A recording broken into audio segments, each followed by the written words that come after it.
جتنا جبر کر سکتے ہیں کرے, جتنا ظلم کر سکتے ہیں کرے. ایک بات یاد رکھے, میرے دل میں جو آپ کے لیے نفرت ہے یہ آپ کی امانت ہے, اور یہ نفرت اپنے سینے میں اپنے آنے والے نسلوں کو ٹرانسفر کروں گا. آپ یہ غلط فہمی میں گئے ہیں, آپ اور عوام کے درمیان فاصلے مٹ چکے ہیں, آپ کی عزت ختم ہو چکی ہے, آپ کی ڈر ختم ہو چکی ہے, اور ہمیں یہ دھمکیاں نہ دے. میں آپ کو چیلنج کرتا ہوں, جسٹن خان صاحب نے دوبارہ حکم دیا اور میں اس طرح آپ کو بتاتا ہوں, جب اکتوبر میں ہم جا رہے تھے تو ہم ریاست اور ریاستی اداروں سے یہ ایکسپیکٹ نہیں کرتے تھے جو ہمارے ورکر کے ساتھ ظلم ہوا, جو جبر ہوا. 3 دن اس کو بھوکا رکھا گیا, 36 گھنٹے پولیس وین میں رکھے گئے, 40 بندے ایک چھوٹے کمرے میں رکھے گئے. ہم آپ سے ایکسپیکٹ نہیں کر رہے تھے. جب ہم نومبر میں جا رہے تھے تو ریکارڈ پہ ہے, میں نے اپنے دوستوں سے کہا کہ وہ لوگ جائے جو جبر برداشت کرتے, جو ظلم برباد سکتے. ہمیں آپ سے یہ امید نہیں تھی, ہم ریاست کو نہ سمجھ رہے تھے, ہم آپ سے یہ امید نہیں تھی کہ آپ اتنا ظلم کریں گے. آپ نے ہم پہ گولیاں چلائی. مجھے اپنے آئینی حق, جو میرا آئین مجھے حق دیتا ہے کہ میں پرامن احتجاج کروں, آپ نے اس پہ گولیاں چلائی. ریاست ایک زمین کا ٹکڑا نہیں ہوتا, ریاست کے آئین ہوتا ہے, قانون ہوتا ہے. اور میں آپ کو بتاتا ہوں, اگر آئین مانوں گے تو میں مانوں گا, اگر آئین پہ آپ عمل نہیں کرو گے تو مجھ سے بھی یہ امید نہ رکھے کہ میں عمل کروں.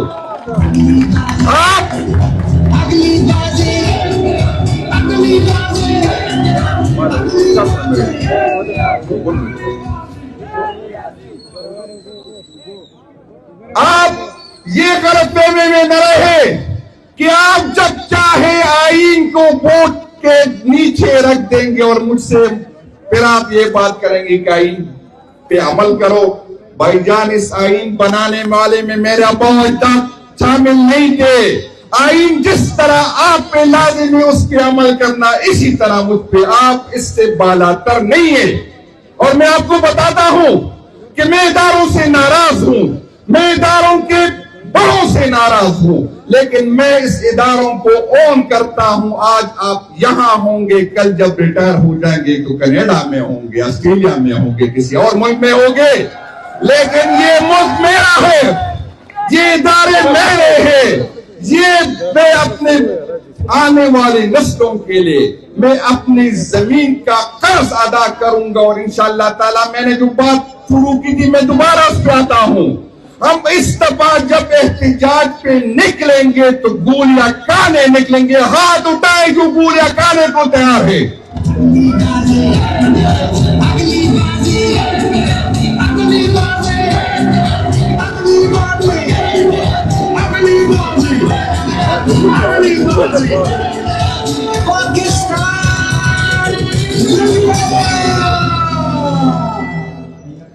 اور ایک پرامن جلسے پہ احتجاج پہ گولیاں برسانے والوں جو ہمیں تانے دیتے ہو کہ ہم بھاگ گئے, بھائی جان تاریخ گواہ ہے کہ کون بھاگا تھا اور کب بھاگا تھا. یہ بات ہم سے نہ کرے. ہم آپ کا مطالعہ پاکستان پڑھنے والے نہیں, ہم عمران خان نے جو مطالعہ پاکستان ہمیں پڑھایا ہم وہ ہے. ہم آپ کی تاریخ کو درست کریں گے.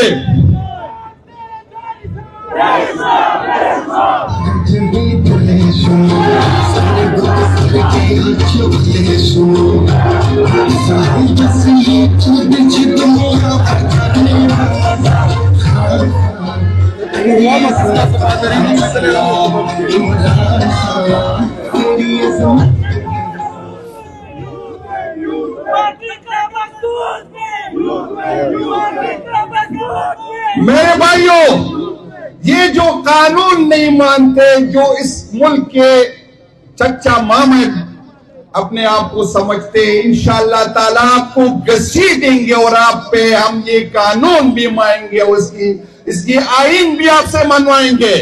یہ غلط فہمی میں نہ رہے. وہ دور گزر چکا جب لوگ آپ سے ڈرتے تھے, وہ دور گزر چکا جب لوگ آپ کی اس پہ آپ نے اپنی ریسپیکٹ خود ختم کر دی. آپ نے ہم پہ جو ہے چوروں کو مسلط کیا.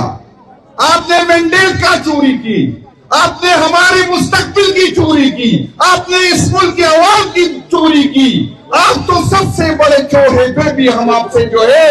لیکن میں ایک آپ بتا دوں, یہاں پر یہ بات ہوتی ہے کہ پاکستان تحریک انصاف اداروں سے بات کرنے کی قیادت کہتی ہے. میں کہتا ہوں بالکل ہم اداروں سے بات کرنے کی ہماری خواہش ہے, لیکن ہماری کمزوری نہ سمجھے.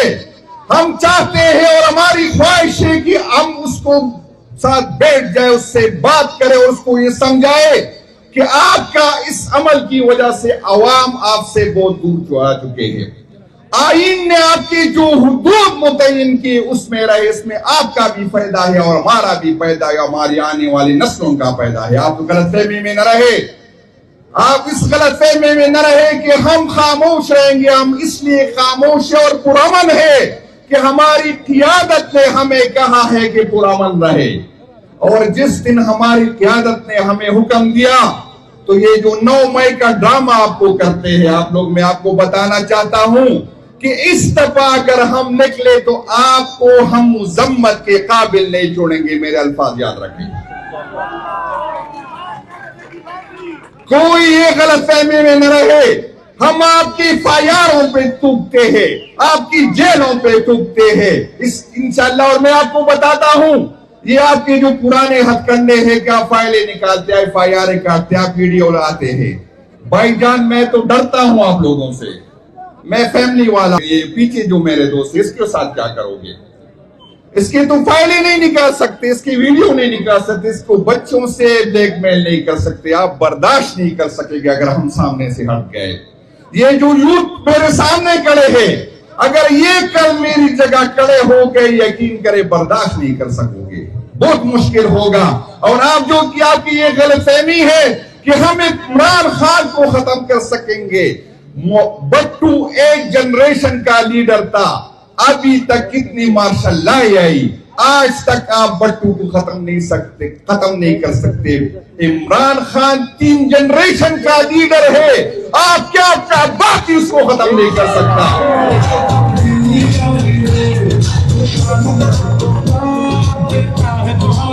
انشاءاللہ آپ بھی ختم ہوں گے اور آپ کی اولادیں بھی ختم ہو جائیں گے, لیکن عمران خان کی پارٹی, عمران خان کا جھنڈا, عمران خان کا نام رہے گا انشاءاللہ تعالی. یہ غلط فہمیوں میں نہ رہے, کسی غلط فہمی میں نہ رہے, یہ یقین کرو. میں ایک بات آپ کو اسٹیج پہ بتاتا ہوں.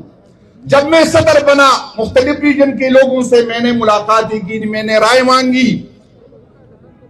ورکر کا برداشت ختم ہو چکا ہے اور اس دن سے ڈرے اگر ورکر ہمارے بغیر نکل آئے, خدا کی قسم مشکل ہوگا آپ کے لیے, مشکل ہوگا. عقل کے ناخن لے. آپ اس جبر سے, ظلم سے عمران خان اور عمران خان کی بات نہیں دبا سکتے. یہ غلط فہمی میں نہ رہے, اپنی غلطیوں کا ازالہ کرے اور اس عظیم لیڈر کا جو صرف پاکستان کا نہیں سارے مسلمہ امہ کا لیڈر ہے, ان کو نکالے, ان سے بات کرے اور ان سے معافی مانگے جو ظلم, جو جبر آپ نے عمران خان اور اس کے ورکر کے ساتھ کیا ہے. مجھے یقین ہے, میں اپنے لیڈر کو جانتا ہوں, میں نے ساری عمر اس کے ساتھ گزاری. مجھے یقین ہے کہ وہ بڑے دل کا مظاہرہ کرے گا, وہ آپ کو معاف کرے گا. آنے والی نسلوں کے لیے, اس ملک کی بلا کے لیے وہ آپ کو معاف کرے گا. ان سے معافی مانگے. آئے نئے پاکستان کی افتتاح کرتے, آئے قانون کی حکمرانی کی بات کرتے, آئے آئین کی حکمرانی کی بات کرتے. اور میں آپ کو آخری بات یہ بتاتا ہوں, ہماری صبر کا مزید امتحان نہ لے. ہماری برداشت ختم ہو سکتی ہے, ہو چکی. یقین کرے ابھی اسٹیج پہ جو میں بیٹھا تھا, سارے ورکرز یہ کہہ رہے تھے کہ خان کا انتظار ہی نہ کرے, خان کا انتظار ہی نہ کرے. ورکر کو دوبارہ کہے کہ آؤ چلتے ہیں, جس نے گولیاں چلانی ہے چلا لے, جس نے مارنا ہے مار لے, جس نے ڈیل میں ڈالنا ہے ڈیل لے. انشاءاللہ تعالی ڈاکٹر صاحب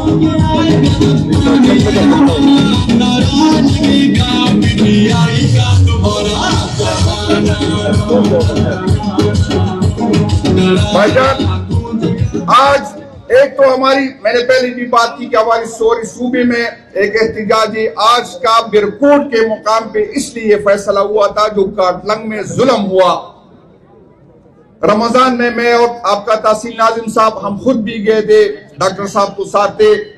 جو ظلم ہوا، جو جبر ہوا، تاریخ میں اس کی مثال نہیں ہے.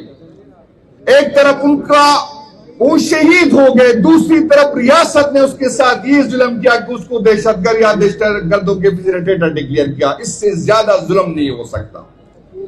ہم مانتے ہیں، ہم ہر شہید کو سلام کرتے ہیں چاہے جس ادارے کے ساتھ ہو، ہم اس کی قربانیوں کو خراج تحسین پیش کرتے ہیں. لیکن میں ایک بات بتا دوں، اگر ادارے میں کوئی جاتا ہے تو وہ شہید ہونے کے لیے بھی جاتا ہے، اس تیار ہوتا ہے. بھائی جان میں نے تو شہید نہیں ہونا، ان غریب لوگوں نے تو وہاں پر پہاڑ پہ شہید نہیں ہونا تھا.